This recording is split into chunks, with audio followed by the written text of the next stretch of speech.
Magandang umaga po sa bawat isa.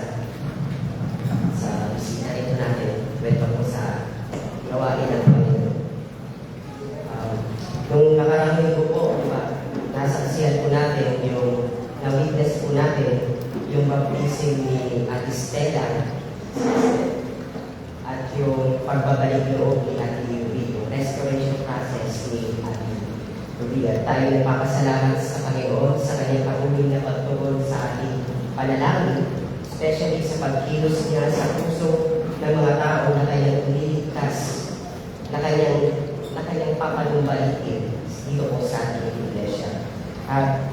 So isang kasiyahan para sa atin na ma-witness, makita yung baptism, yung pagkilos ng Diyos sa puso ng tao na kanyang iniligtas. At prayer na patuloy natin, prayer pa rin po natin na ang bawat umaattend po dito, bawat yung mga dumadal po sa atin, yung mga regular attendee po natin, tennis, at mga anak dito, mga youth dito, lalo-lalo na po yung mga nakarinig na ng salita ng Panginoon.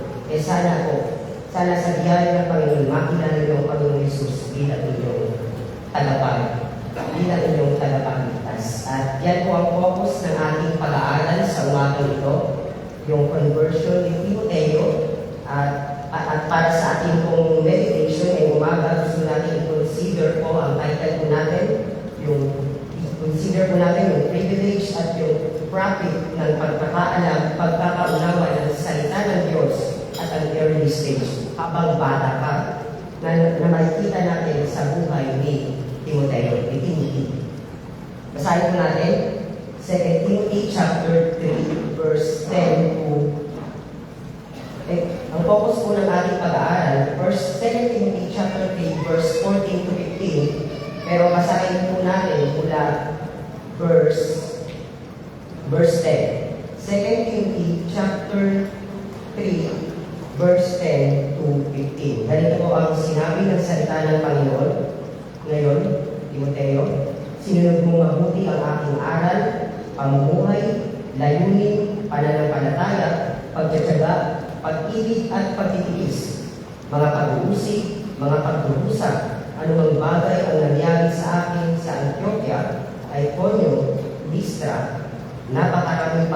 Magsisig ang tiis ko, ngunit sa lahat ng ito ay iniligtas ako ng Panginoon. Tunay na ang lahat ng ibig mabuhay na may kabanalan kay Kristo Jesus ay daranas ng pag-uusig. Subalit ang masasamang tao at mga mandaraya ay lalo sasama ng sasama. Sila'y mandaraya at mandaraya. Verse 40, ito yung focus ng ating pag-aaral ko. Sabi nito, subalit manatili ka sa mga bagay na iyong natutunan, Timoteo, at matatag na pinaniwalaan. Yamang nalalaman mo kung kanino ka natuto. Verse 15, at kung paano mula sa pagkabata ay iyong nalaman ang banal na kasulatan na makapagtuturo sa iyo tungo sa kaligtasan sa pamamagitan ng pananampalataya kay Kristo Jesus. Pagpalain po ng Panginoon ang kanyang mga salita. Tayo po ay manalangin. Dakilang Diyos at mga bagay ng Panginoon, patuloy kami na malapit sa iyo. Patuloy na nagpapasalamat sa pagkakataon, sa pribilehiyo po muli na kami, Panginoon, ay makaririnig ng iyong mga salita. Makauupo sa ilalim ng pangangaral ng Ebanghelyo. Sana, Panginoon, patuloy na ang banal na Espiritu ang aming maging tagapagturo. Ang bumahin ito sa aming puso, Panginoon, upang maging kalakasan ng aming spiritual ng mga tao ko ninyo, at ganoon din, Panginoon, maging kaligtasan naman ng mga taong wala pa sa iyo. Patuloy, Panginoon, na patuloy na iinilala ko, Panginoon, ng aking na kapos ang aking karunungan. Pagdating sa iyong salita, iinilala ko ang aking karupan. Kailangan ko ang tulong na mula sa iyo. Kadalagan ng Espiritu. Ganun din, Panginoon. Kadalagan po, Panginoon, na yung kababaang loob upang tanggapin namin ng may kababaan ang iyong mga salita. Patuloy din na sinasama namin sa aming panalangin, ng aming pastor, sa kanyang pong pangangaral ngayon, patuloy na bigyan siya ng kalakasan, kanyang katalinuhan sa pangangaral sa ikalawang anibersaryo, doon po sa Tarlac City, sa pangunguna po ni Pastor Tim at ni Pastor Jess. Patuloy, Panginoon, na ang mga salitang ipapangaral ng pagbungahin mo, Panginoon, na maging kaligtasan, Panginoon, ng mga wala pa sa Panginoon. At ganoon din po, Panginoon, kanina narito, lagi dala-dala namin, Panginoon, sa pagbag puso, kapag sisindiwa, may banal na takot sa iyong salita. At anumang mga pabigatan sa puso namin, Panginoon, inamit namin ito sa paanan ng Panginoon sa Kristo. At matanggap po namin ang kaaliwan ng banal na Espiritu. Ito po ang aming panalangin. Patuloy din, Panginoon, paggabay sa amin sa buong maghapon ng panambahan ito. Ito po ang aming panalangin sa ngalan ng aming Panginoon Jesus. Amen. At para naman po sa ating context, ang context po mula verse 1 hanggang verse 9 sa ating pong teksto, pinaalalahanan ni Apostol Pablo si Timoteo pagdating na darating po ang panahon ng kapighatian. Yung difficult times are ahead. Kumbaga darating yung mga panahon ng kapighatian. Bakit daw? Kasi mayroong malaking spiritual at moral decline na magaganap. Na kung saan ang mga tao po, sabi ron, ay magpapatuloy sila sa kanilang kasamaan. At nakakalungkot, di ba? Sabi sa verse 5, sabi ron, ang magiging tandang daw ng mga tao sa paligid, sa pagdating po daw ng last days. Ang tinutukoy po nitong last days is yung na-build po yung church, yung tinutukoy. Sabi ron, ang magiging tanda daw ng tao sa paligid, sabi sa verse 5, sila'y may anyo ng kabanalan. They have having the appearance of godliness, sabi po ron. Sa makatuwid, meron silang tinatawag na external form of religion. Makikita na sa panlabas nila, meron silang pinoprofess, may pinapahayag silang religion, ngunit tinatanggihan nila ang kapangyarihan nito. Sabi ron, denying its power. At hindi makita ang kapangyarihan nito sa buhay nila. Bakit daw? Kasi bagamat merong external form of religion, merong kung religion pinoprofess, yung kanilang buhay daw po ay hindi nagmamatch doon sa bigaya na pinapakayag ng salita ng Diyos sa mga tunay na mananampalataya. Hindi nakikita yung ungodly lifestyle sa kanila, hindi Kristanong pamumuhay. So, bagamat meron kong external form of ng religion, nakakalungkot yung lifestyle ay laban sa Diyos. Pinoprofess nila na sila ay may religion, pero lifestyle ay laban sa Diyos. At sabi sa verse 10 po, bilang context 5 po, verse 10 to verse 13, naman, ipinakita dyan yung contrast, yung kaibahan po ng ungodly people at yung tunay na mananampalataya. At pinaalala din ni Apostol Pablo kay Timothy kung paano niya sinunod mabuti ang aral na itinuro ni Apostol Pablo. Sa makatuwid, inobserba ka ni Timoteo, umupo siya sa ilalim ng pagtuturo ni Apostol Pablo. Di ba sabi sa verse 10, sinunod mong mabuti ang aking aral, ang aking pamumuhay, layunin, pananampalataya, at hindi lang yun, sabi sa verse 11, pati yung mga pag-uusig, at mga pagdurusa ay sinunod din ni Timoteo. At isang pagpapaalala rin kay Timoteo, sabi sa verse 12, ito po yung realidad ng Christian life, realidad ng Kristiyanong buhay. Sabi ron sa verse 12, tunay na ang lahat ng ibig mabuhay ng may kabanalan kay Kristo Jesus ay daranas ng pag-uusig. Dito, kinukontra ko dito ni Pablo yung umiiral na teaching na, di ba, yung prosperity gospel. Kasi sabi, kapag ikaw ay makadiyos, dapat mayaman ka. Kumbaga, parang healthy. Dapat mayaman ka rin, materialin. Sa makatuwid, sinasabi dito ni Pablo, yung mga namumuhay ng may kabanalan, sila daw po ay makakaranas ng pag-uusig. Pero grabe yung contrast po, di ba? Sabi ni Pablo, sa kabilang banda, sa verse 13, sabi yun, subalit ang masamang tao ay mandaraya, at mga mandaraya ay lalong sasama ng sasama.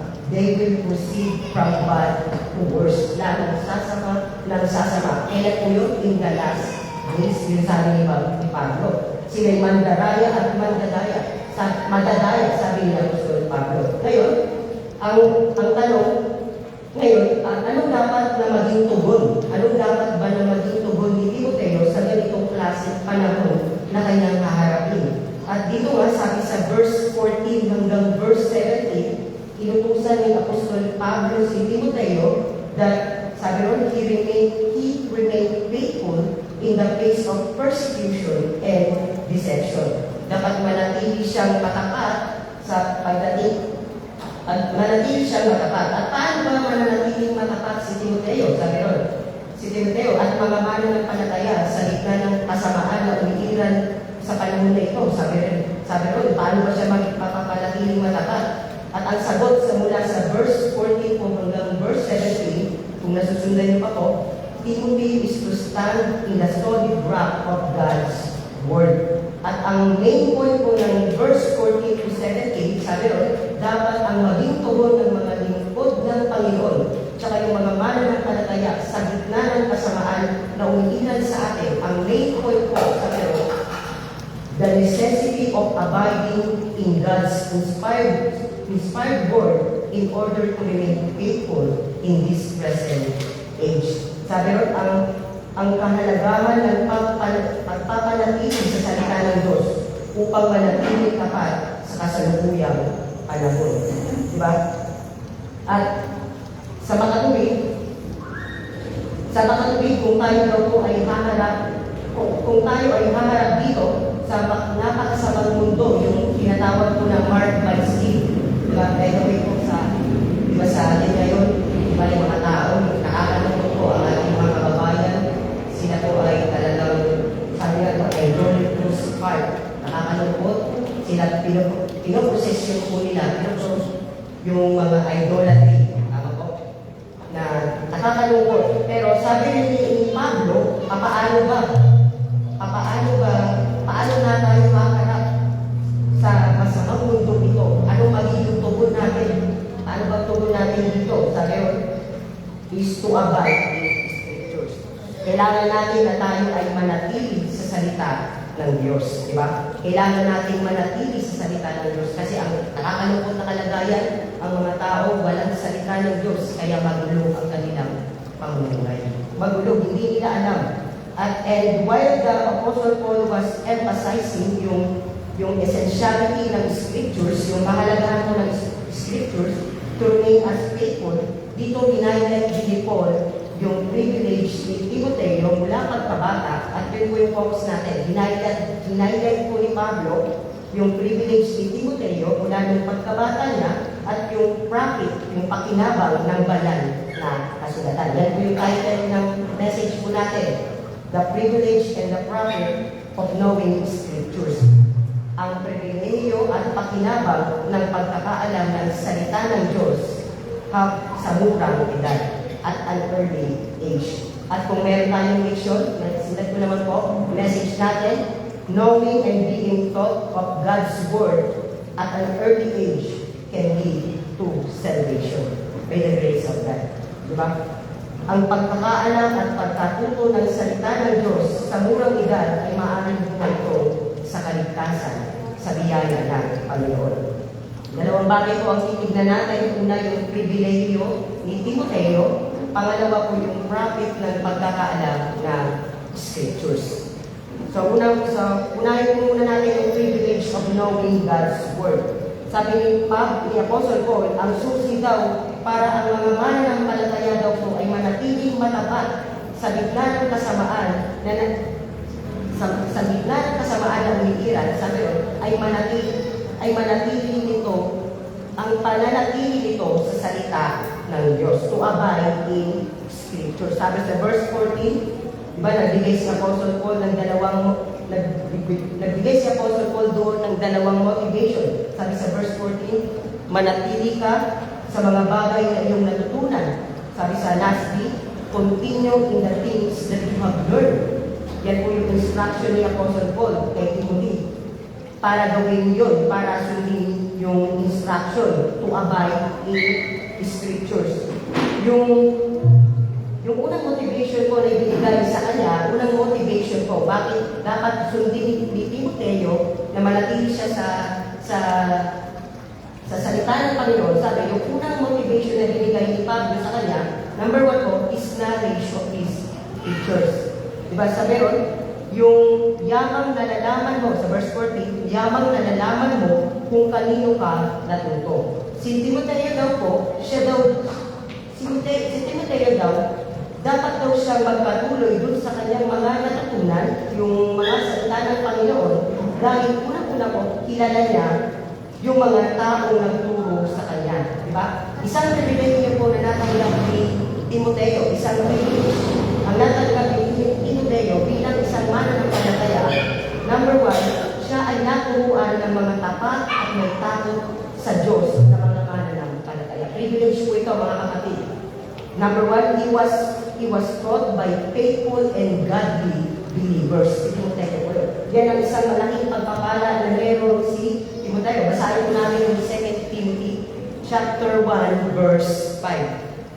2 Timothy chapter 1 verse 5. Sabi po rito, naalala ko ang iyong tapat na pananampalataya, isang pananampalataya na unang nabuhay kay Loida na iyong lola at kay Eunice na iyong ina, at ngayon ako'y nakatitiyak na mamalagi sa iyo. Ito yung pribilehiyo po ni Timoteo na meron siya. So dito ipinahayag ni Apostle Paul na kumbinsido siya sa pananampalataya ni Timoteo. Anong dahilan? Dahil daw sa kanyang nanay na si Eunice at sa kanyang lola na si Lola Loida. Na inasong dito na tinuruan siya ng mga godly relatives niya na patungkol sa pananampalataya, pero hindi lang po family members ang naging pagpapala kay Timoteo because kasi siya rin po ay tinuruan din po mismo ng Apostol Pablo. Di ba? He was also taught by the Apostle Paul himself. At mababasa po natin yan sa 2 Timothy chapter 3 verse 10. Sabi ron, 2 Timothy chapter 3 verse 10, ngayon, sinunod mong mabuti ang aking aral, pamumuhay, layunin, pananampalataya at iba pa. So nagkaroon si Timoteo ng pribilehiyo po, mga kapatid, na makinig, matuto sa ilalim ng pagtuturo ni Apostol Pablo. Privilege po yun. Yun po yung pribilehiyo na natanggap ni Timoteo. Kung saan naobserbahan niya, hindi lamang yung pagtuturo, kundi pati yung pangungay nito. At isa sa mga dahilan na nagbigay, na ibinigay ni Pablo kay Timoteo kung bakit dapat magpatuloy siya sa mga natutunan niya na salita ng Panginoon. Ano po yung dahilan? Dahil kilala niya, number one, kilala niya ang mga nagturo sa kanya. Yun yung privilege na natanggap. At alam niya na hindi lamang ito nagturo sa kanya ng mga katotohanan mula sa salita ng Diyos, kundi ipinamukay din po ng ang mga katotohanan mula sa salita ng Diyos. Sa makatuwid po, yung teaching na kanyang natanggap was validated by the godly life ng kanyang mga teachers. Na pinagtibay ito ng banal na pamumuhay ng kanyang mga guro. And therefore, knowing that his teacher were trustworthy, kumbaga dahil alam niya na mapagkakatiwalaan yung mga nagturo sa kanya, nararapat lang na panghawakan niya, kapitan niya, pagtiwalaan niya yung mga pagtuturo na kanyang natanggap. And so, isang malaking pagpapala po, isang privilege na natanggap ni Timothy, number one, he was being taught by godly and faithful believers. Siya po ay tinuruan ng mga tapat, mga makadiyos at tapat na mga mananampalataya. Pero hindi lamang po yun, yung motivation na binigay kung bakit sabi ni Pablo, manatili ka sa iyong natutunan dahil kilala mo ang teachers mo na sila'y tapat na nagtuturo at itinamuhay din. Pero hindi lamang po yun, sabi ni Pablo, yung pangalawang motivation na binigay ni Timoteo para sa yung utos mo na to abide in the scriptures. Sabi yun, pangalawang motivation, not only yung kanyang personal knowledge sa kanyang teachers, pangalawa po, his long acquaintance with the scriptures. Diba? Sabi yun, yung kanyang matagal na pagkakaalam sa banal na kasulatan. Yun yung privilege po ni Timoteo.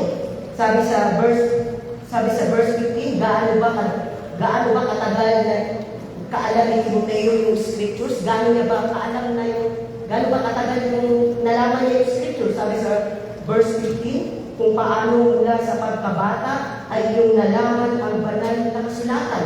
So si Timoteo, hindi lamang siya may pribilehiyo na maturuan ng mga godly and faithful na mga mananampalataya. Sabi ron, he was also had the privilege of knowing the sacred writings. At yung gayon po, yung tinutukoy po dito na sacred writings, di ba, yung especially walang iba, kundi yung Old Testament scriptures lamang po. Yun lamang po yung tinutukoy dito na siyang available sa panahon po nila noong una. Mula pa sa kanyang, siya ay nagkaroon ng privilege malaman ng kasulatan mula pa sa kanyang pagkabata. Isang privilege, diba? From childhood. Literally po, from infancy. Grabe, from infancy. Sa madaling salita po, si Timoteo, siya po ay namulat sa salita ng Diyos mula pa baby siya.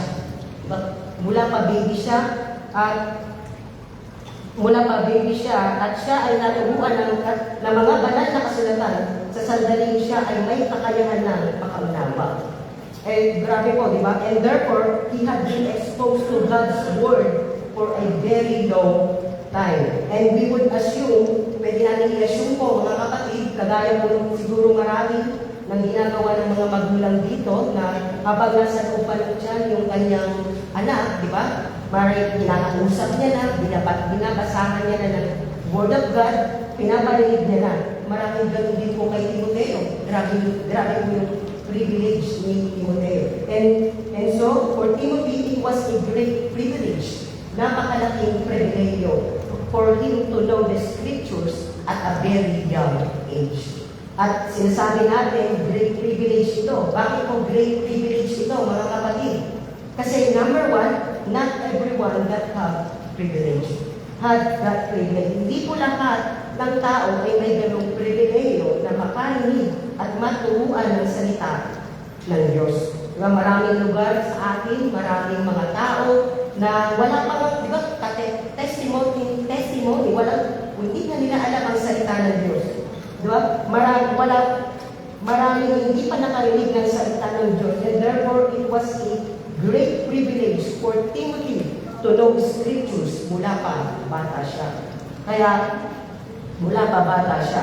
Pero pangalawang dahilan, bakit po great privilege po ito? Kasi hindi lahat ay may pribileyo na marinig ang salita ng Diyos. Pangalawa po, dahil pangalawang dahilan kung bakit napakalaking privilege po ito, because the reality, yung realidad po, that Timothy's father was a Gentile po yung tatay ni Timoteo. Diba? Sa madaling salita po, unbeliever po ang tatay ni Timoteo. According sa Acts 16 verse 1, sabi rin, diba? Hindi nga yung tatay ni Timoteo, hindi nga niya pinacircumcise yung kanyang anak na si Timoteo. Kaya hindi ng karamihan, unbeliever yung tatay po ni Timoteo. And therefore, ina-assume nito yung main responsible talaga, yung pinakadahilan po talaga ng pagkakaalam ni Timoteo ng Scriptures ay walang iba kundi yung kanyang nanay na si Eunice at yung kanyang lola na si Lola Loida. At yun yung privilege na meron si Timoteo. At malaking privilege kay Timoteo, bakit po? Kasi in spite na yung pagkakaiba, yung difference ng kanyang mga magulang sa religious background nila, kahit magkaiba sila, sabi ron, si Timothy was blessed. Bakit po? Dahil hindi kinalimutan ng kanyang nanay na si Eunice na ang tungkulin nitong turuan ang ituro ang mga kasulatan sa kanyang anak. Grabing pribilehiyo. Na, kasi pwede naman sabihin po ni Eunice, di ba? Sabi, hindi naman believer ang asawa ko bakit ko patuturuan ko anak ko na ito? Pero hindi po yun. Pero nakita natin dito, si Eunice, she was faithful na tinuruan niya ang kanyang anak mula pa pagkabata. And sa Jewish custom po, di ba, sa tradisyong Hudyo po, kung narinig nyo na po, children were taught God's Word at a very young age. At 5 years old pa lamang po, binabasa na nila yung Torah. At sila, 5 years old, grabe. At sila ay ini-encourage yung mga bata na mag-memorize ng Scriptures. Grabe, yung mga bata ngayon, di ba? Gadget na lang po ang anak Pero sa kanila, kung babalik tayo sa panahon nila, grabe po, 5 years old, pinapamemorize na yung Scriptures. Pero kung pinapamemorize na yung Scriptures, yung Old Testament Scriptures. At dito po, yung Scriptures po is yung Old Testament Scriptures na available pa lamang po sa kanilang kapanahunan. At dito nga po, ang naging resulta po doon, ano po yung naging resulta kay Timoteo? Sabi ron, Timothy grew up knowing the Scriptures, which eventually led to his salvation. Diba? Sabi ron, siya ay lumaki na may kaalaman sa mga banal na kasulatan na naging dahilan, na naging daan ng kanyang kaligtasan. Mga kapatid, privilege yun kay Timoteo. At yan ang malaking pagpapala sa kanya. Now, hindi natin alam kung kailan ba naligtas si Timoteo, kung yung panahon ba na nakasama niya yung kanyang mga magulang, yung kanyang nanay na si Eunice, o yung kanyang lola na si Lola Loida, o sa panahon ba kung saan narinig niya ang pagtuturo ni Apostol Pablo, in which most commentator po na pinaniniwalaan. Kasi sabi sa 1 Timothy 1:2, sabi ron, ang tawag ni Apostol Pablo kay Timothy, di ba sabi ron, anak sa pananampalataya, son in the faith. So masasabi natin, marami po na-convert si Timoteo sa preaching ministry ni Apostol Pablo. But either way, ano man po doon, isang hindi natin mai-deny dito is yung great privilege ni Timothy na naturuan siya ng Scriptures mula pa bata siya. That is the great privilege na natanggap po ni Timothy. Napakalaking pagpapala. At sabi sa verse 15, sabi ron, kung paano mula pagkabata, Then, verse 15, kung paano mula sa pagkabata ay yung nalaman ang mga banal na kasulatan. Sabi ro, di ba?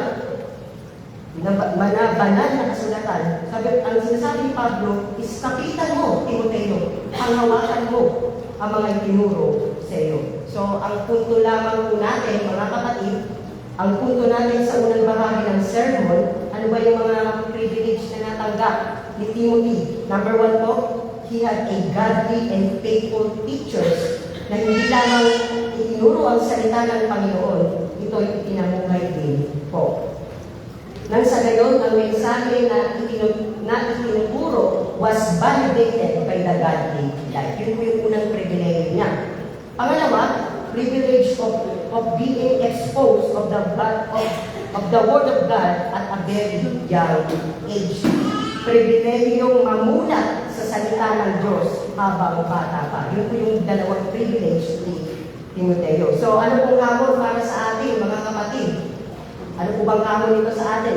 So, sa una po, ang hamon po para sa atin, so, sa una po, sana nakita po natin una, anong hamon nito? Nakita natin yung pangangailangan na dapat turuan ang ating mga anak sa lalong madaling panahon. As soon as we can, as early as possible, na pwede natin turuan ang ating mga anak. At hindi lang natin sila turuan, di ba? Sana turuan natin sila in a way na tayo, sa pagtuturo natin, pinapamuhay din natin yung ating mga pagtuturo. Yun po yung unang hamon sa atin. Ang sa gayon, di ba, ang ating mga anak, ang inyong pong mga anak, hindi tayo pwedeng ibatuhin, mga kapatid, hindi tayo pwedeng ibatuhin na sakaling sabihin sa atin na ano ba yung sinanay, ano ba yung si tatay, di ba? Ganito yung tinuturo sa akin, na sinasabi ng salita ng Panginoon ng Biblia, pero yung pamumuhay naman, hindi naman makita.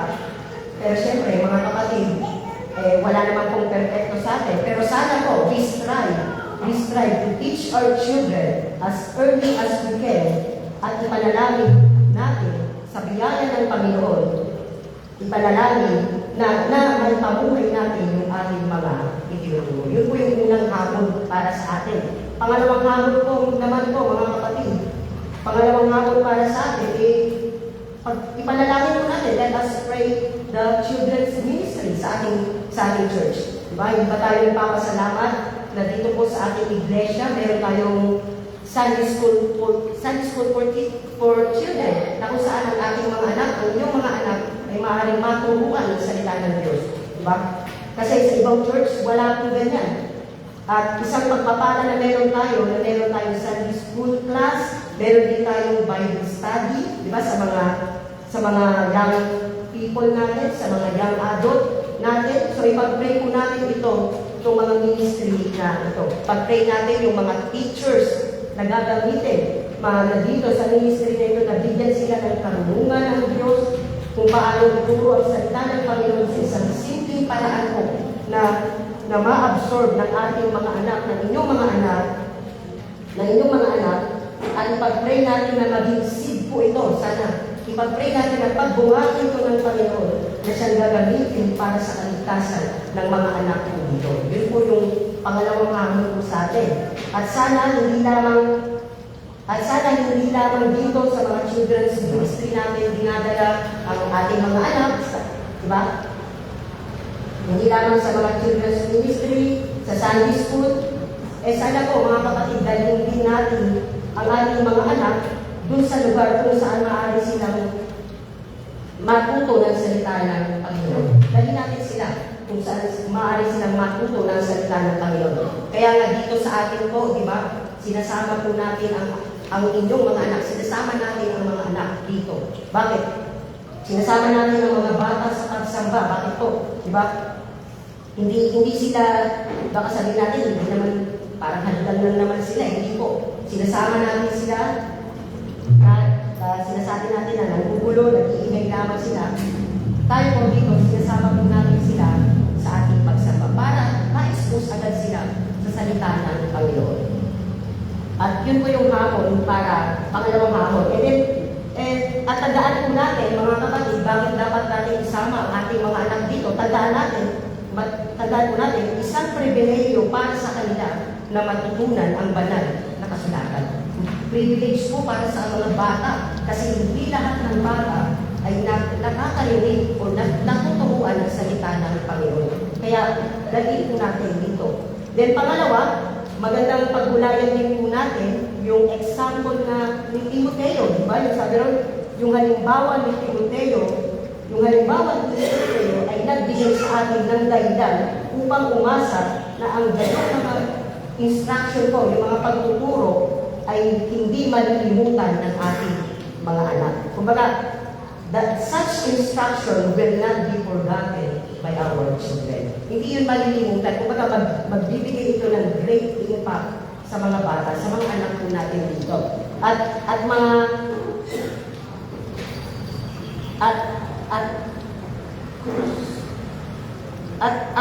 Ang tinuturo ng banal na kasulatan, di ba? You may have an impact. Kumbaga, magkakaroon po ng impact, malaking epekto sa kanilang buhay sa hinaharap. Kasi yun po yung nangyari, mga kapatid. Yun po yung nangyari kay Timoteo. Bata pa lang tinuturuan na siya ng salita ng Panginoon. Sinasama na siya sa mga sinagoga. Grabe, di ba? Kasi yun ang nangyari kay Timoteo. Yung instruction had a great impact sa kanyang buhay. So, we have reason to hope. Meron po tayong dahilan na umasa tayo, mga kapatid, na itong pagtuturo sa ating mga anak ay magre-resulta po ng maganda. At bagaman alam natin na ang puso ng tao, di ba? Puso ng tao, alam natin talagang depraved talaga eh. Makasalanan po talaga. But ito po yung ginagamit ng Panginoon para i-restrain yung evil ng puso ng tao, yung salita niya. So we have reason to hope kasi meron tayong halimbawa. Kaya, at pangatlong hamon po, mga kapatid, unang hamon, di ba, unang hamon is turuan ang ating mga anak habang sila ay bata. Pangalawa, ipag-pray ang ministry. Pangatlong hamon po, para sa mga anak naman po na narito.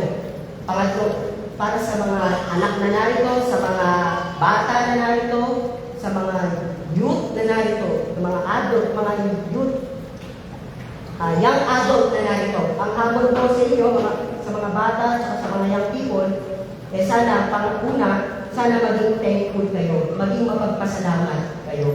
Diba? Maging thankful kayo na kayo natuturuan ng banal na kasulatan at an early stage. Kahit bata pa kayo, natuturuan na kayo. Maging thankful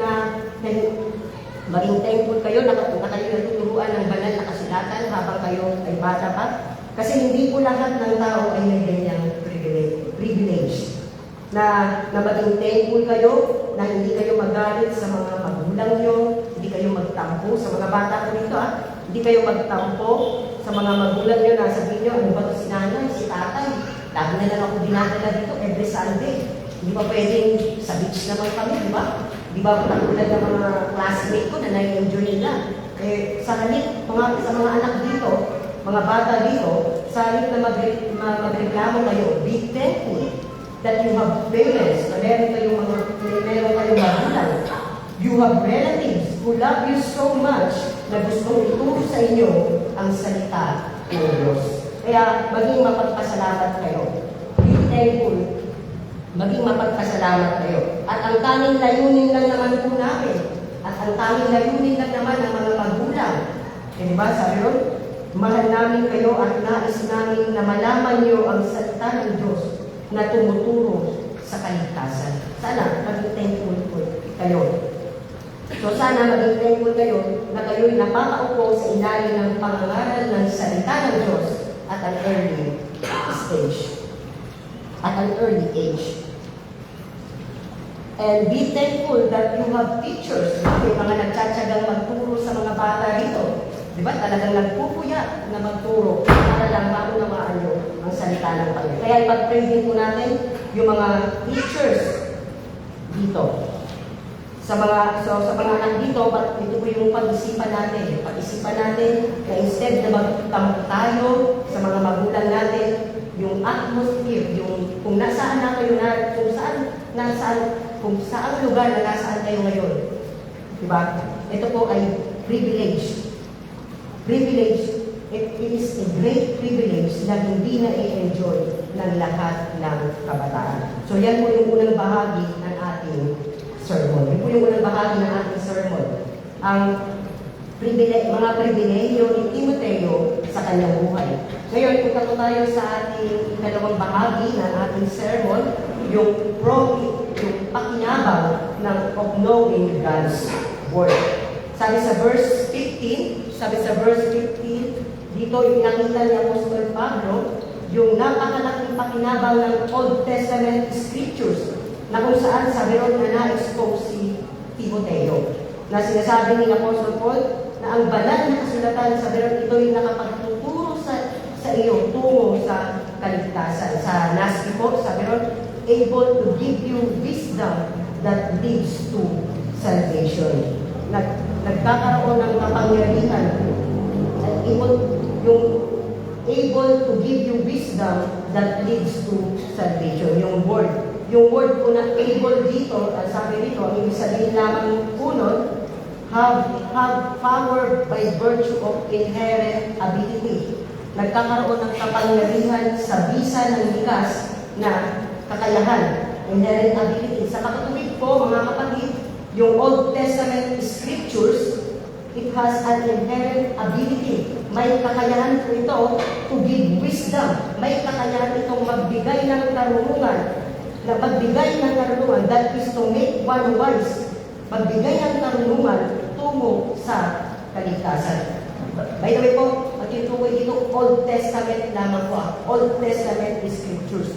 Pinapakita daw nito na may kapangyarihan ng Old Testament upang gawing marunong ang isang tao upang siya ay maligtas at upang siya ay maligtas.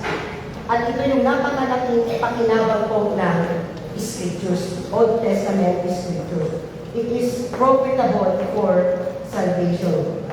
Take note ako yung sinasabi nitong Scriptures ay yung Old Testament lamang po. Scriptures, the one that is available to them nung panahon nila. Hindi po tinutukoy dito ni Pablo yung buong Biblia na meron tayo ngayon, di ba? Yung na Old Testament at New Testament. Ang binibigyan din dito ni Apostol Pablo, yung katotohanan na may kakayahan yung katotohanan that the Old Testament Scriptures is able to provide enough wisdom to lead people to salvation. May kakayahang magkaroon ng sapat na karunungan upang ihatid ang mga tao sa kaligtasan. Mga kapatid, ilan po ang Old Testament Scriptures para matubuan ang mga tao pagdating sa kaligtasan. At kung tatanungin natin, paano kaya naligtas yung mga Old Testament na mga mananampalataya? Di ba? Paano ba sila naligtas? Kasi wala pa namang New Testament, wala pa namang Jesus Christ. Paano ba sila naligtas? Di ba? Pero dito po, ang itinuturo sa atin dito ni Apostol Pablo, the Old Testament Scriptures is able to make a person wise for salvation. May kakayahang gawing marunong ang isang tao tungo sa kaligtasan. So ang question natin, paano ba nagbibigay ng karunungan ang Old Testament Scriptures para maligtas ang isang tao? At paano ba siya nagbibigay ng karunungan? Paano ba nangyayari yun? Una po sa lahat, ipinapahayag ng Old Testament, number of Old Testament reveals who the true and living God. Ipinapahayag ng Old Testament kung sino ang tunay at buhay na Diyos. Ipinapakita ng Old Testament kung sino ba ang tunay at buhay ng Diyos. At mga kapatid, nais natin sabihin, nais natin pagdiinan, without the knowledge of God, there is no salvation. Kung hindi kilala ng isang tao ang Diyos, walang kaligtasan. At walang kaligtasan. At itinahayag ng Diyos ang kanyang sarili. Diba? Itinahayag ng Diyos ang kanyang sarili not only by the way of general revelation. Yung creation, yung nature, hindi lamang sa ganung paraan itinahayag ng Diyos ang kanyang sarili. Itinahayag ng Diyos ang kanyang sarili sa pamamagitan ng kanyang salita. Sa pamamagitan ng kanyang salita. And therefore, from Genesis to Malachi, diba, sabi ron, makikita natin, malinaw niyang itinahayag ang kanyang salita. Kung sino siya, kung ano yung kanyang ginawa. At sa katunayan po, diba, kung babasahin natin yung Genesis 1:1 pa lamang po, Genesis 1 verse 1. Diba, makikita na ano yung sinabi agad doon? Pinayag agad ng Diyos ang kanyang sarili bilang isang makapangyarihang tagapaglikha, diba? Creator. Sabi rin, in the beginning, God created the heavens and earth. Ipinahayag din niya ang kanyang sarili sa Old Testament na siya eternal na Diyos. Siya Diyos na walang hanggan. Ipinahayag din niya na siya ay self-existence. Siya'y walang pinagmulan. Siya, di ba? Siya'y pasimula. Siya yung katapusan, di ba? Pinahayag niya rin at pinahayag niya rin na siya'y covenant-keeping God. Sa Old Testament pa naman po ito, mga kapatid. Pinahayag niya rin na ang Diyos ay tapat sa kanyang tipan. At ipinahayag din niya, di ba? Ipinahayag din niya ang kanyang sarili to be the thrice holy God sa Old Testament. Thrice holy God. Banal, banal, banal na Diyos.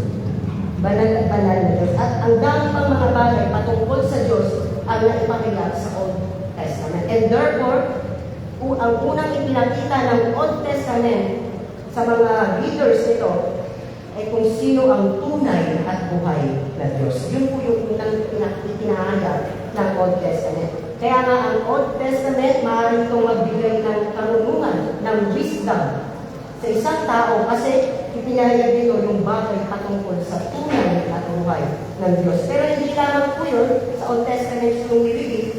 Pangalawang inilibig, unang nilibig po, knowledge of knowing of true and living God. Pangalawa po, na inireveal din po sa Old Testament, man's depravity, man's desperate need for salvation. Yung matinding pangangailangan ng tao para sa kaligtasan. Yun po, ipinakita din po yun. So maging sa Old Testament, mababasa na natin yung katayuan ng tao. Ano ba yung katayuan natin? Yung miserabling pamumuno, yung miserabling kondisyon natin.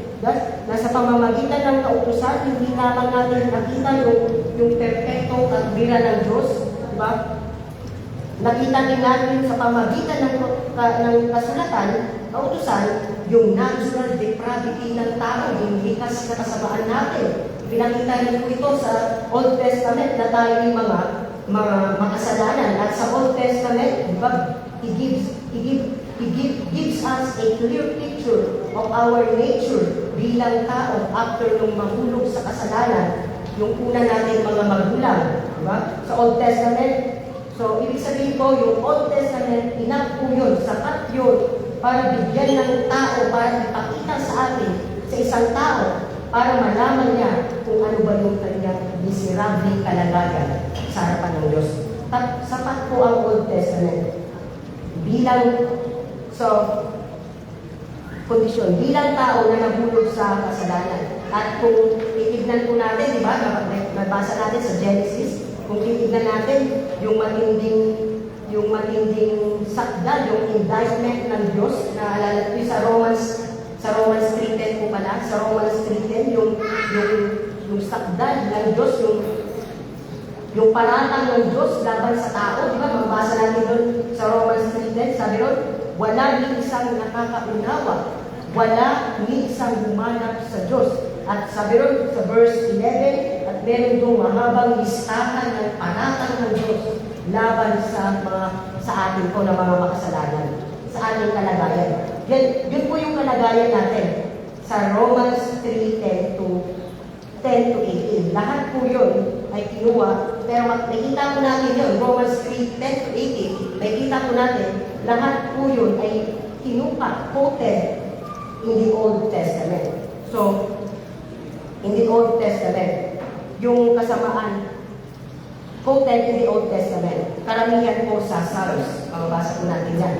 And therefore, ipinapakayag yung kasamaan ng tao, yung sinfulness natin, and also sinfulness of man, but not only, pero hindi lamang yung kasamaan natin, the Old Testament also shows yung pagkabuot ng Diyos laban sa kasalanan, yung God's hatred for sin and God's wrath against sin. Sa Old Testament lamang po ito, mga kapatid. At clearly shows yung God's wrath against sin. The Old Testament clearly shows us yung tugon ng Diyos sa kasalanan. Ano ba yung tugon ng Diyos sa kasalanan? Sabi niyo, yung makatarungang hatol, yung just condemnation niya sa mga gumagawa ng kasalanan. At sa Psalms, diba, sa mababasa natin, Psalms 5 verse 4, sabi ron, ang Diyos, He does not take pleasure in wicked. Galit siya sa kasalanan. And sabi ron, ang Diyos, siya'y galit sa kasalanan, Psalm 7:11. Pero hindi lamang po siya galit sa kasalanan. Sa Old Testament ito, mga kapatid, kanino ba kung galit ang Diyos? Galit siya. Kanino ba siya? Galit siya sa gumagawa mismo ng kasalanan. So, pero hindi lamang po gumagawa mismo ng kasalanan. At nakikita din natin, kung babasahin natin ang Old Testament, grabe po yung picture, yung pinapakita doon, yung judgment ng Diyos sa lumang tipan. Kung mababasa niyo po doon, grabe yung hatol ng Diyos sa Israel, sa mga nagkakasala sa Kanya, yung paghatol. And grabe po yung hatol doon sa lumang tipan. And we can see, diba, we can really see the wrath of God, yung galit na Diyos sa kasalanan. Yun po yung makikita natin, na masasabi natin na ang mga tao nasa talagang kalulus-lulus na kalagayan, mga kapatid, tayo po yun. Talagang nasa kalulus-lulus, nasa miserable kalagayan natin. And therefore, the Old Testament give us a clear picture ng ating sarili, ang ating miserable kondisyon, na tayo nasa ilalim ng puot ng Diyos. Sa Old Testament po yun. Tayo nasa ilalim ng paghatol ng Diyos at kailangan po natin ng kaligtasan. Man's desperate need for salvation. Sa Old Testament. Sapat po yun, mga kapatid. Yun po yung binibigyan din natin dito. At para malaman ng tao ang kanyang kalagayan. Pero hindi lamang po yun, hindi lamang patungkol sa Diyos, the knowledge about the true and living God, patungkol sa kalagayan ng tao na yung nakikita natin sa Old Testament, yung kanyang, sa kanyang pangangailangan ng kaligtasan, man desperate need of salvation. Pangalawang ni-reveal din po ng Old Testament reveal. Pangatlong ni-reveal din po is God's plan of salvation. Plan ng Diyos sa kaligtasan. Ni-reveal din po ito sa Old Testament. Diba? Makikita natin doon yung pahayag ng Diyos na pinahayag ng Diyos ang kanyang sarili bilang isang maawang Diyos, bilang mabiyayang Diyos, na makikita natin, di ba, yung perfect example doon sa Garden, yung nagkasala si Adan at si Eva, di ba? Kung isipin natin, maaari namang agad-agad, di ba? Pinatulan na agad sila doon eh. Agad-agad, ginudge na sila ng Panginoon. Pwede naman po. Nung nagkasala sila, maaaring pinapos na agad, pinarusahan na agad. Pero ano pong nakita natin doon? Diba? What do we find? We find the mercy and grace of God. Doon pa lang po sa Old Testament. At kaya nga doon sa Genesis 3:15, diba? Yung familiar po tayo, nagbigay siya ng pangako na merong darating na tagapagligtas. At dito nga sa Old Testament, tinuruan niya ang kanyang mga tao kung paano napapatawad ang kasalanan. Grabe, kahit sa Old Testament, tinuruan na ng Diyos paano ba sila malilinis.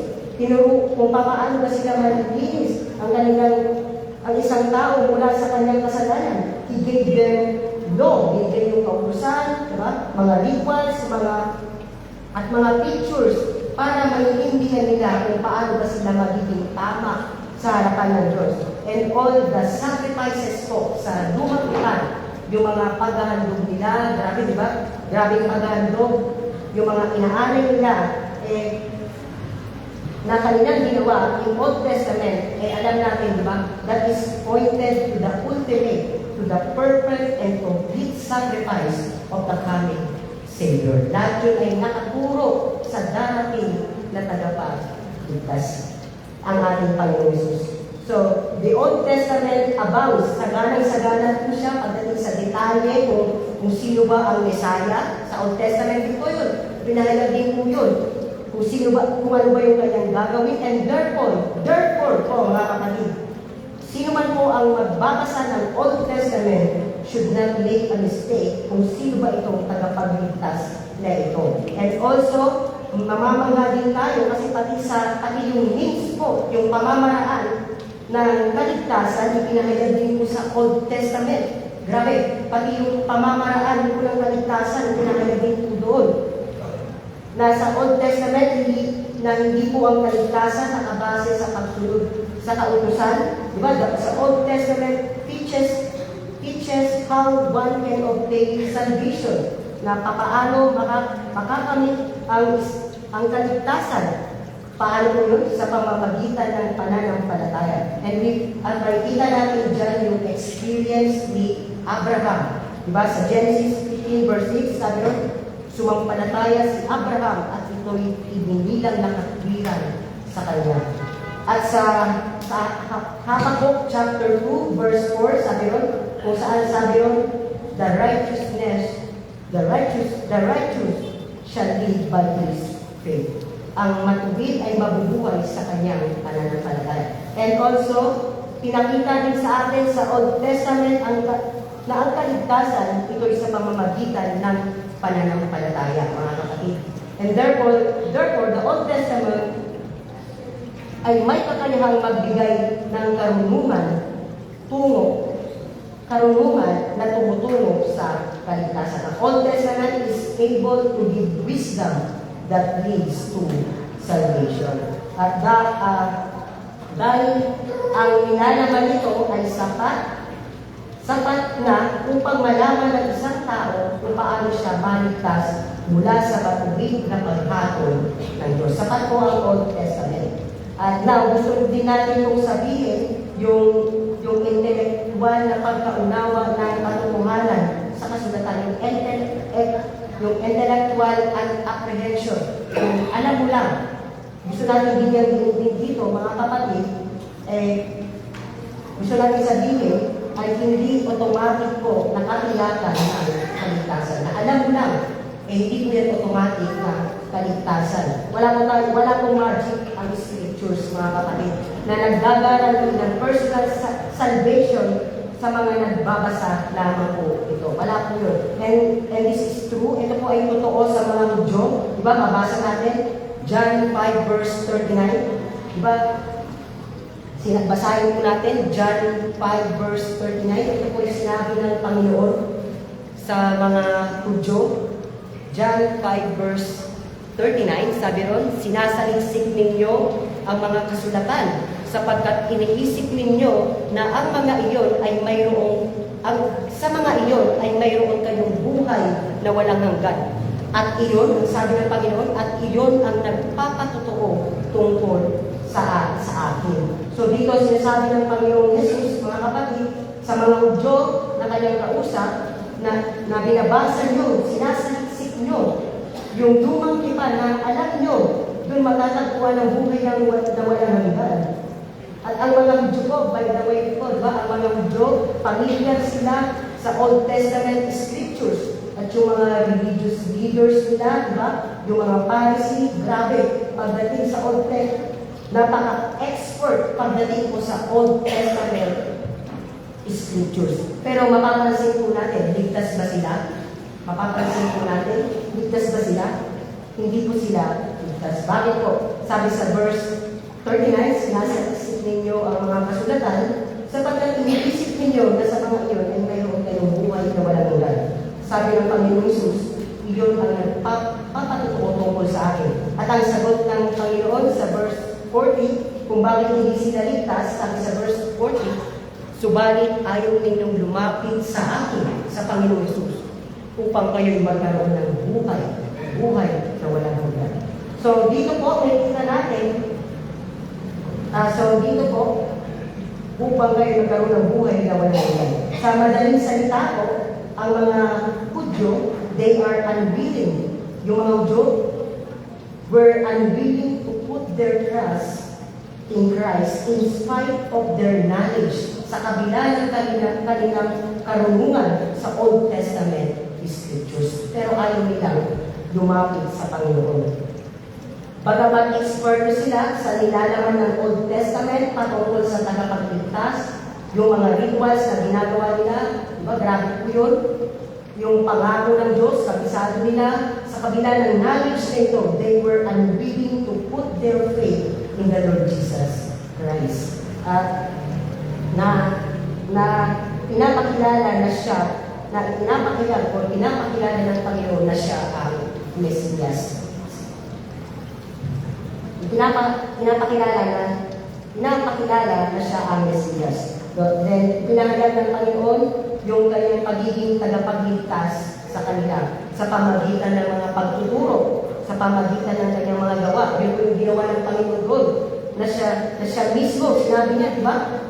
Pero sinabi niya na siya ang Mesaya, sinabi niya ron ng Panginoon sa mga religious leader. Pero sabi ron, ayaw magtiwala ng mga Hudyo. And dito mapapansin natin, the Bible emphatically teaches us that knowledge, yung kaalaman lamang po ng Scripture ay hindi sapat. You need faith. Kailangan natin ng pananampalataya. Ito yung isang babala po sa atin ng mga nagpo-profess, mga nagpapakilala na tayo ay Kristiyano. Babala po sa atin na dahil alam nyo na sumasang-ayon tayo o sumasang-ayon sila sa katotohanan ng Ebanghelyo, mga kapatid, sumasang-ayon sa Ebanghelyo, pero sinasabi ko rito, mga kapatid, higit pa sa intellectual na pagsang-ayon yung pananampalataya. Kumbaga, higit pa dapat doon. Hindi lamang kung alam natin or nag-aapoy lamang po tayo. At tandaan po natin yung saving faith na tinuturo po sa atin, yung pananampalataya na bililigtas, it is more than just knowledge, but natin sabihin na dahil alam natin at naiintindihan natin, at tinanggap na natin, okay na nga, okay na, yun na. Tandaan po natin ang demonyo, the demons believe. Ang mga demonyo man ay sumasampalataya at nanginginig pa. Diba? Santiago 2 verse 19. Pero hindi sila ligtas. They know and they assent to that truth. Kumbaga, sang-ayon sila, but they are not saved. Tandaan po natin yung saving faith requires, nangangailangan nito na nailipat natin ang ating tiwala at ang ating pag-asa sa sarili, ilipat natin ito sa Panginoong Jesucristo. Diba? Saving faith requires, we need that we transfer our confidence, our reliance upon self, and other human resources for salvation, and transfer it, kanino natin ito ililipat to the Lord Jesus Christ only. Yun po yung saving faith. At yun po yung saving faith. Hindi lamang po knowledge, of course, mahalaga po ang knowledge, mga kapatid. Mahalaga po yan. Hindi lamang po assent o sang-ayon tayo na nag-a-agree tayo, mahalaga din po yan. Importante rin po ang assent. Pero ang pinaka-puso ng pananampalataya ay yung pagtitiwala kay Kristo at kay Kristo lamang. Yun po yung pinaka-puso ng pananampalataya. And therefore, the question, ang tanong sa atin, hindi po tanong kung alam mo ba o nag-a-agree ka ba patungkol sa Ebanghelyo. Hindi po yan ang tanong. Ang tanong po sa atin, have you trusted the Lord Jesus Christ? Di ba? Pinagtiwalaan mo ba ang Panginoong Jesucristo? Tinalikuran mo na ba ang pagtitiwala mo sa iyong sarili? Yun po ang tanong sa atin. Sa mabubuti mong gawa, na yun ang maghahatid sa iyo sa langit. Ang tanong, tumalikod ka na ba? Tumalikod ka na ba sa iyong kasalanan? Nagtiwala ka na ba kay Kristo at kay Kristo lamang? Yun po ang tanong sa atin. Sa tanging kanyang ginawa sa krus ng Kalbaryo lamang, na yun lang ang pag-asa mo, yun lamang po ang pag-asa ko. Yung ginawa ng Panginoon sa Kristo, na ikaw ay mapatawad at magkaroon ng buhay na walang hanggan. So, ito po ba yung pagtitiwala po natin, mga kapatid? Ganito ba yung ating pagtitiwala? Kasi kung hindi po ganoon, kagaya lamang po tayo ng mga Hudyo. Diba? Na alam ang katotohanan, and yet they refuse to trust in the Lord Jesus Christ. At ang katunayan po, ang Old Testament din po, ng mga Old Testament saint, yung mga Old Testament na mga mananampalataya, pansinin natin, paano ba sila nanaligtas? Sabi ron, they place their faith in the Lord Jesus Christ. Grabe. Pero, diba, kung titignan natin, hindi po katulad sa atin, hindi po katulad natin, di ba tayo po ay nagbabalik tanaw. Nagbabalik tanaw sa tapos na gawain ng Panginoong Hesus. Sa krus ng Kalbaryo, yun ang kaligtasan natin. Mas mahirap sa kanila, di ba? Kanila po, talagang umaasa sila na may darating na Messiah. Kaya, pero dito makikita natin, they place their faith in the Lord Jesus Christ, yung Old Testament saint. At kasi sa Old Testament, malaman ko, di ba, mga types and shadow lang naman po yun eh. Pero how did they see Christ? Paano nila nakita ang tagapagligtas? By faith, through faith. Nanampalataya sila kay Kristo. So ang punto po natin sa ikalawang bahagi, tapos na po ako mga kapatid, ang punto po natin sa ikalawang bahagi ng sa Old Testament Scriptures, dito ang punto po natin, the Old Testament Scriptures is able to make one wise for salvation. Ang lumang tipan ay may kakayahang magbigay sa iyo ng karunungan para sa kaligtasan. Sapat po ang Old Testament Scriptures. At ang hamon para sa atin, number 1 po, ang hamon sa atin, mga kapatid, sana hindi natin baliwalain, hindi natin i-neglect ang Old Testament Scriptures. Sana binabasa natin ito ng buo, yun po yung hamon sa atin, at sana ay makita natin yung kagalakan na sa paghahanap kay Kristo, yung seeking Christ in the Old Testament. Sana makita natin yun. Sana makita sa atin yung kagalakan na yun sa pagbabasa natin. Diba? Kasi sabi na ng Panginoong Hesus, John 5:39, sabi yun, the Old Testament, diba sabi niya, they testify about me. Iyon ang nagpapatotoo tungkol sa akin. Sinabi ng Panginoong Hesus yun. It's about Christ. The Old Testament Scriptures is about Christ.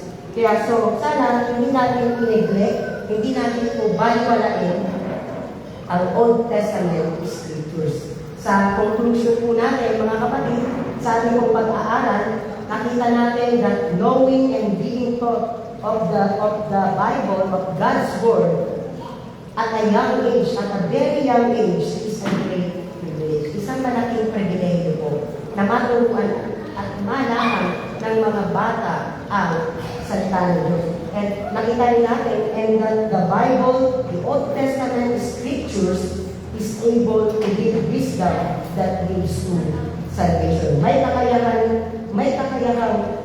magkaloob ng karunungan na maghati sa kaligtasan, ang Old Testament. So, sa ikatlong bahagi po natin ng sermon po natin, ano po ngayon? Doon po tayo sa application. Mga final application lamang po, mga kapatid.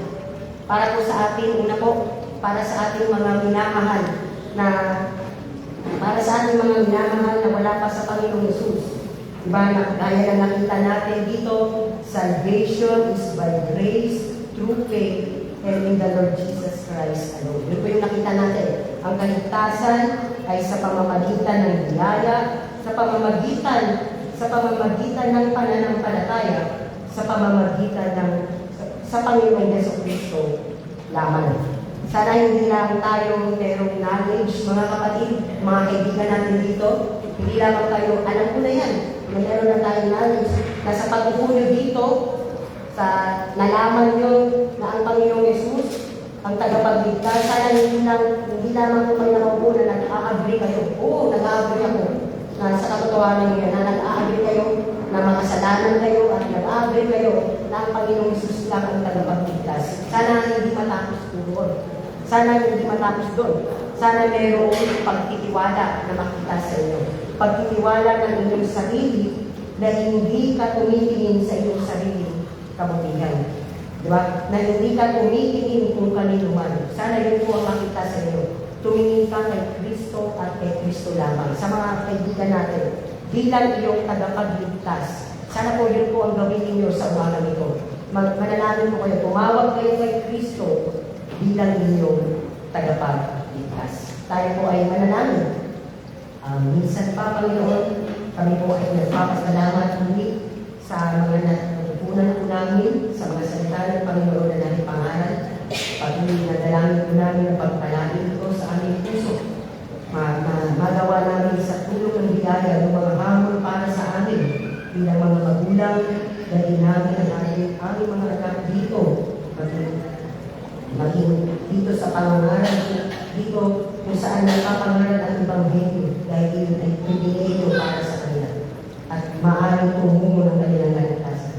At ganoon din, Panginoon, yung nakita namin dito, yung kahalagahan ng Old Testament Scriptures. Pinakita mo sa Old Testament pa lang kung sino ang tunay at buhay na Diyos, yung kalagayan namin ng mga makasalanan at yung plano mo ng kaligtasan. Salamat po, Panginoon, sa mga salitang ito. At patuloy naman ang tayo namin ito. Ito po, aming panalangin sa ngalan ng aming Panginoon Jesus.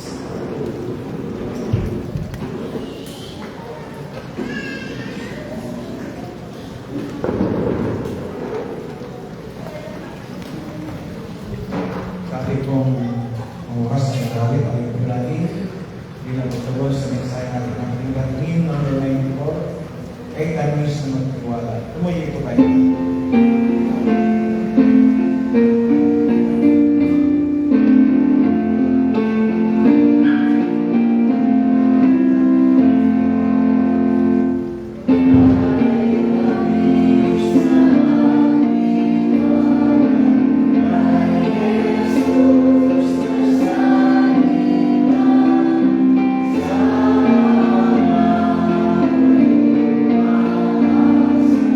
Sa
tayo. Panginoon, salamat po sa iyong salita na namin na ngayon. Salamat po sa mensahe, Panginoon, na ang malaking pribilehiyo, Panginoon, ang pagkakaroon ng pagkaunawa sa iyong salita. Magandang halimbawa din na pinahayag sa amin sa sulat ni Apostol Pablo kay Timoteo na sa pagpangin ng kanyang murang edad ay naunawaan niya ang iyong salita. At dahil dito ito'y nagbunga ng tunay na pananampalataya at kaligtasan na mula sa aming Panginoon. Salamat po, Panginoon, sa bawat isa rin narito na kinikilala po namin ito'y malaking isang pribilehiyo na kami narito, nakakapakinig ng salita, natututo, nakasasamba, Panginoon. Kaya din, ang pagkakataon ito yung means of grace, Panginoon. Sa mga hindi pa lubos na nakakilala sa iyo, na naway gamitin niyo po ang pangaral nito sa kaligtasan ng aming mga sa buhay narito, mga kaibigan, Panginoon, mga regular attenders, Panginoon, nawa po, maunawa nila ang kahalagahan ng Ebanghelyo para sa kanilang kaligtasan. Salamat po sa iyong salita. Salamat po sa iyong lingkod na ginamit sa umagang ito, na naway nabigyan ka namin ng pupurihan, kadakilaan, Panginoon, na nawa ang iyong salita na napahayag ay maging bahagi ng aming buhay sa aming pang-araw-araw ng buhay. Nihiling po namin ang lahat ng ito at pupurihan ka namin, Panginoon, sa pangalan ng aming Panginoong Kristo.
kanyang salita na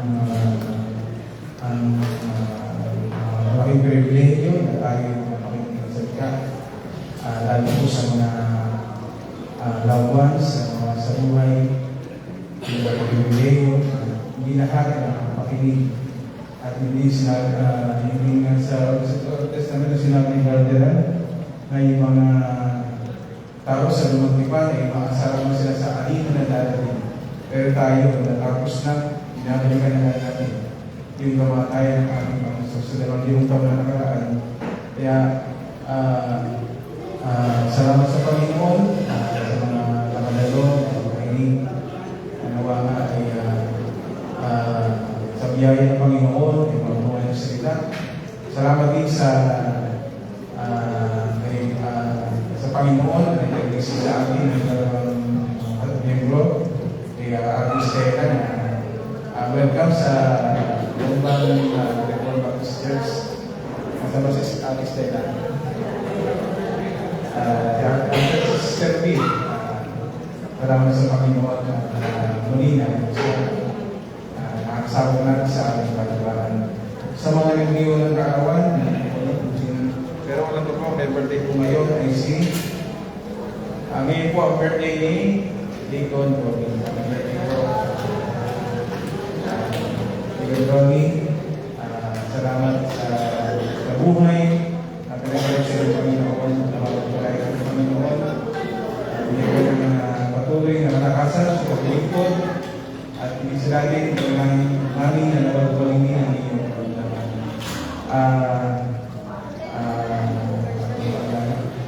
Mamaya po, ang nangarap po si Brother Raimel.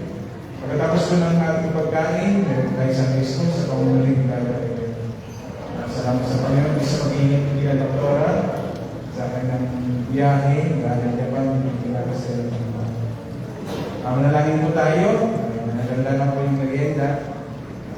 Manalangin po tayo. Salamat po Panginoon sa isa ng aming saluhan, hindi sa pagkain ng kaloob, maraming po ito sa aming pinakasal kay Brother Deacon Ronnie na nagdiliwag ngayon ng karawan, salamat sa buhay na paloob sa kanya. Mapaparayan po sa nagkakabang buhay na Panginoon. At ang aming sinasama din sa iyo, Panginoon, nalawa po ay tulungan siya pagaling din sa kanyang kamdaman. Nalawa po ay sa iyong habag at awa ay asini po ang karamdaman na aranasan sa kaloob. Salamat sa mga ligon ng kaarawan, sa mga kapatiran din, Panginoon, sa bago namin miyembro, ay Sister B na nangbalik sa iyo at napadagdag din si Ate Stella. Salamat po sa iyong salita, sa Ebanghelyo na kaya namin silang pagkatayan. Salamat din Panginoon sa mga bisita po namin, kasama po namin na pagpalain po ang kanilang pagkakinig. Dalangin po namin lahat ng Diyos sa pangalan ng aming Panginoon Jesus. Salamat sa Panginoon.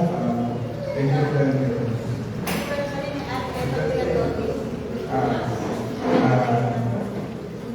anniversary din sa Ate Eva at Ate Eva.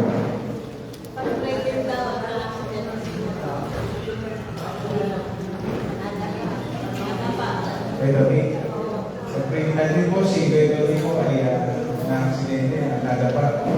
Ay sa awag ng Panginoon ay magaling siya sa kanyang naranasan pagkain. Pwede po tayo pumilang kumain. Pagkatapos po ang isang listo sa pamunuan.